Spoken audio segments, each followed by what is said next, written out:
بسم اللہ الرحمن الرحیم۔ السلام علیکم ورحمۃ اللہ وبرکاتہ۔ اسلام محرم آفیشیل چینل میں آپ سب کو خوش آمدید کہتا ہوں۔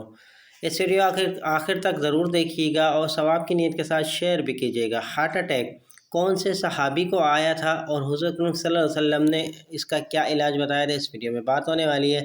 تو اس ویڈیو پہ جانے سے پہلے آپ دوستوں سے ریکویسٹ ہے، اگر آپ چینل پر نئے ہیں تو چینل کو ضرور سبسکرائب کر دیجیے اور ویڈیو پر لائک کرنا نہ بھولیے گا۔ ہارٹ اٹیک یعنی کہ دل کا دورہ۔ اسلام میں سب سے پہلے ہارٹ اٹیک حضرت سید بنت ابی وقاص رضی اللہ تعالیٰ عنہ کو ہوا۔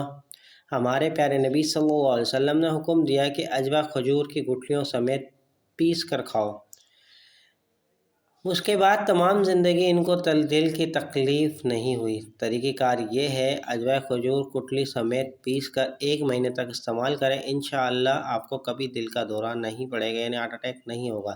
اس پوسٹ کو زیادہ سے زیادہ شیئر کریں، شاید آپ کی وجہ سے کسی کی زندگی بچ جائے۔ امید کرتا ہوں یہ ویڈیو آپ کو پسند آئی ہوگی۔ اس ویڈیو کو اپنے دوستوں کے ساتھ لازمی شیئر کیجیے گا۔ چلتا ہوں دوستوں، ایک نئی ویڈیو میں پھر آپ کے سامنے حاضر ہوں گا۔ جب تک کے لیے السلام علیکم ورحمۃ اللہ وبرکاتہ۔